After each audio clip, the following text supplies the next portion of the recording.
Hello everyone, and welcome to Navigating Wonka's World, the neurodivergent coding and cognitive compatibility in Roald Dahl's Charlie and the Chocolate Factory. Most of us read the 1964 children's classic the same way. Charlie Bucket inherits Willy Wonka's chocolate factory because he's the most well-behaved child among the lot of golden ticket winners. The other kids are greedy, impatient, and spoiled, while Charlie is humble and polite. The story appears to deliver a simple moral lesson. But for the sake of this critical analysis paper, I ask a different question. What happens if we read this story through the lens of neurodiversity studies? What else can the story tell us about these classic characters? Why was Charlie granted the deed to the factory? In doing so, the story takes a whole new meaning. Willy Wonka is introduced as an eccentric inventor whose communication style and priorities diverge from conventional expectations. His speech is theatrical and unpredictable, shifting between excitement, warnings, jokes, and dramatic exaggeration. Rather than carefully regulating his guests, he offers brief explanations and allows events to unfold. His priorities also differ sharply from those of the visiting adults. While the parents are concerned with safety, order, and propriety, Wonka is almost entirely focused on creativity, experimentation, and invention. To the visiting families, Wonka appears strange, irresponsible, or socially inappropriate. However, through the neurodiversity paradigm, these differences do not necessarily represent a personal shortcoming.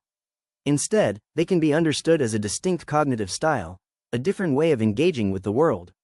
Importantly, the novel itself does not frame Wonka's differences as something that must be corrected. The narrative repeatedly validates his perspective over the judgments made by the visitors. This allows us to interpret Wonka as a neurodivergent coded character, even though the story predates the language of neurodiversity. The chocolate factory itself reinforces this interpretation. It functions as an extension of Wonka's cognitive world, a space governed by imaginative rules and unconventional logic. Visitors entering the factory must adapt to its structure rather than expecting it to conform to familiar norms. The tensions that unfold during the factory tour can be understood through Damian Milton's concept of the double empathy problem. Milton argues that misunderstandings between neurodivergent and neurotypical individuals often arise not from a limitation located in one person, but from a mismatch between different ways of experiencing and interpreting the world. Communication difficulties therefore emerge from differences in perspective rather than a one-sided failure. In Wonka's factory, this mismatch becomes visible through the behavior of the visiting families. Augustus Gloop ignores Wonka's warnings and drinks from the chocolate river. Violet Beauregarde chews experimental gum that she has been told is unfinished.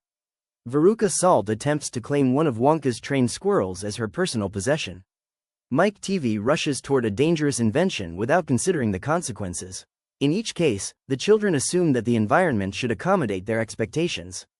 They interpret Wonka's instructions through familiar social frameworks and dismiss his warnings as eccentric exaggerations. Wonka, meanwhile, assumes that his guests share an understanding of the imaginative logic behind his inventions. The result is a persistent gap in understanding, two different cognitive frameworks attempting to interpret the same situation in incompatible ways. Within the neuronormative assumptions of the outside world, Wonka is labeled irrational or irresponsible. Yet within the environment he has created, his actions remain entirely coherent. There is, however, one character who navigates this environment differently. Charlie Bucket. Charlie does not attempt to control the factory or impose familiar expectations upon it. When the group first enters the chocolate room, the other children immediately rush forward toward the chocolate river and edible landscape. Charlie pauses. Standing beside Grandpa Joe, he simply observes the extraordinary environment around him. This moment is small but significant. Charlie does not assume he already understands the space he has entered. Instead, he approaches Wonka's world with curiosity and openness. Throughout the tour, Charlie continues responding in this way. While the other children repeatedly attempt to assert control over the environment, Charlie remains attentive to its rules and rhythms. My paper argues that Charlie succeeds not merely because he behaves well, but because he demonstrates cognitive compatibility with Wonka's world. He is the one visitor capable of engaging with a different way of thinking without attempting to reshape it according to familiar expectations. Wonka recognizes this. His decision to entrust the factory to Charlie therefore reflects more than a moral judgment. It signals recognition that Charlie can understand and sustain a world shaped by unconventional logic. When interpreted through the neurodiversity paradigm, Charlie and the Chocolate Factory reveals more than a lesson about good behavior. It becomes a story about how individuals respond when they encounter ways of thinking that differ from their own. The visiting families repeatedly attempt to impose neuronormative expectations on a world that does not operate according to those rules. Charlie, by contrast, demonstrates openness toward difference rather than an impulse to correct it. Wonka ultimately rewards that openness. And perhaps the story suggests that our own world might benefit from doing the same. Thanks for watching.